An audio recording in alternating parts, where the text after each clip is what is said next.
একটা গরিব কুকুর ছিল। তার গায়ে ছেঁড়া জামা, পেছনে একটা পুরনো বস্তা, তাতেই ভরে এনেছে টমেটো।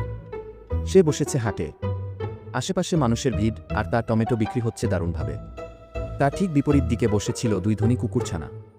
তাদের দোকানে ছিল বিদেশি সবজি, দামি সাজসজ্জা, কিন্তু কেউ তেমন কিনছে না। এই দেখে দুই ধনী কুকুর খুব রেগে যায়। তারা ঠিক করে কিছু একটা করতে হবে।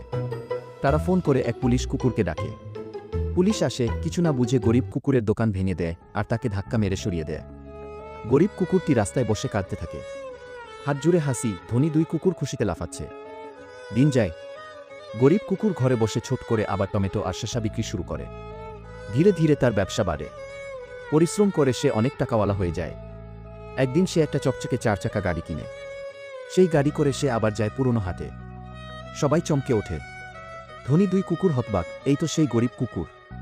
গরিব কুকুরটি এবার মাথা উঁচু করে হাঁটে।